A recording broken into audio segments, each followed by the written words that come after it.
Akka mooltaan hordoftoota keenya adoolessa 31/2025 kun kan dhagahaa jirtan Oromiyaa Taayim Miidiyaadha.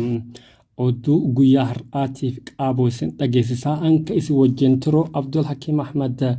Amma oduu bal'inaan ibsa ejjennoo mana marii ilmaan sikkoomandoo irraa kenname isin biraan ga'a hanga xumuratti inni faana turaan dhaamsa kenna. Ibsa ejjennoo mana marii ilmaan sikkoomandoo irraa kenname daangaa fi garaacha Oromiyaa dhiigaa fi lafee ilmaan Oromoo marumaatiin kabajame jiraata. Noh lammiileen Oromoo ilmaan sikkoomandoo gaaddisa marii ilmaan sikkoomandoo kanneen Oromiyaa fi biyya ambaa keessatti argamu walitti dhufnee haala hammaataa Oromiyaan keessatti kuftee gadi fageenyaan gamaagamne jirra. Marii geggeessine keessatti mootummaan bilisiginnaa Oromiyaa diigee kaartaa impaayera jaarraa 21ffaa diriirsaa jiraachuu hubanne. Kanaan wal faana mirga uummanni Oromoo hanga har'aatti dhiigaa fi lafee isaatiin gonfate dhabamsiise duwwatti deebisuuf hojjetaa jiraachuus agarre. Walumaa galatti maalummaa fi sabboonummaa Oromummaa balleessee mootummaa qeenxee aadaa seenaa fi amantaa saba tokkoo irratti hundoofte ijaaraa jiraachuu isas hubannee itti aansuudhaan daangaa fi garaacha Oromiyaa bara Minilikii fi mootummoota cunqursaa dabran caalaa saamamaa jiraachuu imaamata ifaa garee bilisiginnaa ta'uu wal yaadachiifne. Bara mootummaa bilisiginnaa daangaan Oromiyaa bara Minilik caalaa kaaba kibbaan baha dhihaan caphee nyaaphaan saamamaa jiraachuu Oromoo coraa sabummaa qabuuf gochaa suukaneessaa jenna. Keessattuu lafa Oromoo muranii mootummaa naannoo Somaaleetti gurgurachuun marraa lammaffaa geggeeffamaa jiraachuun tuffii saba guddaa kanaaf qaban agarsiisa. Madaa fi godaannisni abdi illee daangaa Oromiyaa irratti raawwataa ture osoo hin fayyin yookaan osoo hin qoorin. Dhiheenna kana ammoo Mustafaa Muhammad Umar pirezidaantiin mootummaa naannoo Somaalee itti dabaluun xiiqii hadhooftu keessa nu seensisee jira. Ibsi mootummaan naannoo Somaalee dhiheenna kana dabarse Oromiyaa biyya abbaa hin qabne fakkeessa. Keessattuu godaannisni abdi illee Abdii Muhammad Umar yookaan abdi illee ummata Oromoo irratti dalagaa ture irra deebi'ee kan nu yaadachiisu ta'uu ibsuu barbaanna.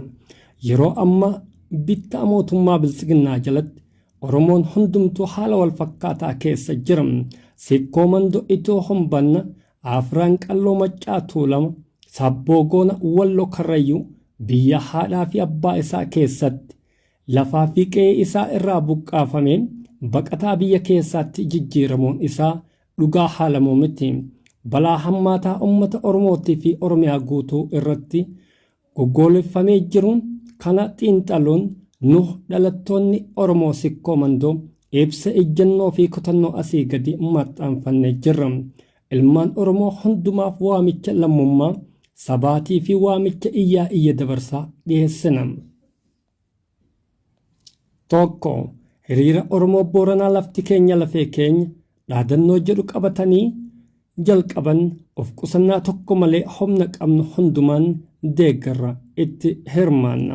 Falmaa uummanni Oromoo daangaa isaa irratti godhaa jiru bifa hundaan ni deeggarra. Ittis makamna. Uummanni Oromoo akkuma aadaa isaa kaabaa kibbaan bahaa lixaan akka tokkoomee falmatu waamicha keenya dabarsina. Magaalaa Mooyyalee balbala Oromiyaa fi xurree ilmaan Booranaa gamaa fi gamanaa walitti hiitu addaan kutuuf godhamu jabeessine mormina. Dhimmi Mooyyalee dhimma waloo Oromoo waan ta'eef gamtaan falmachuu qabna. 2. Uummanni Oromoo sikkoomandoo akkuma Oromoo Booranaa lafti isaa saamamee biyya isaa keessatti baqataa ta'ee akka lammii lammataatitti jiraataa waan jiruuf mormii wal fakkaataa akka daddaffiin eegalu waamicha lammummaa Oromummaa dhiyeessina.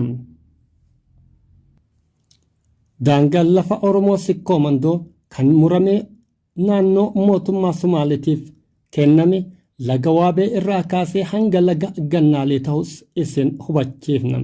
3. Yakka Oromiyaa diiguu fi uummata Oromoo lafaa fi lafee isaa irraa buqqisuu ni balaaleffanna. Uummata Oromoo lafa isaa irraa buqqisuu fi biyya isaa diiguun yakka duguugaa sanyii irraa garaagarummaa hin qabu.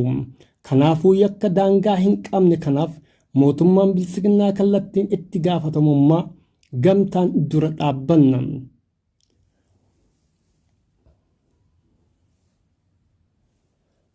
Kanaafuu yakka daangaa hin qabne kanaaf mootummaan bilisiginnaa kallattiin itti gaafatama gamtaan dura dhaabbanna. 4. Uummanni Oromoo gamtaan hiriiraa fi mormii waliigalaa akka godhu waamicha dhiyeessina. 5. Gochaa maqaa misoomaa fakkeessuun uummata keenya qe'ee isaarraa mootummaan naannoo Oromiyaa buqqisaa jiru mirga uumamaa fi sabummaa uummata keenya kan sarbaa jiruu fi gara laafiinsa tokko malee qobsuma uummanni qabaachuu ture kan barbadeessaa jiru ta'uu isaa hubatanii akka gochaa abaaramaa kanarraa dhaabbatan cimsinee isaan akeekkachiifna. Dhiibbaan daangaa dabartee warraaqsa dhalti akkuma jedhamu balaa dubbii kanaa irraa dhufu malu hunduma wiirtuu itti gaafatamtan jenna. 6. Hawaasni walabaa uummata Oromoo akka garaachaa fi daangaa Oromiyaatiif wardiyaa dhaabbatu ijaaruuf waliigallee jirra. Lafti teenya lafee teenya garaachaa fi daangaan Oromiyaa dhiigaa fi lafee ilmaan Oromootiin kabajamti. Lammiilee Oromoo Arsii Sikkoo Mandoom adoolessa 2025 ibsi ejjennoo guyyaa har'aatiif bahame kana fakkaata. Hanga oduu birootiin walitti deebinutti nagaan nu turam.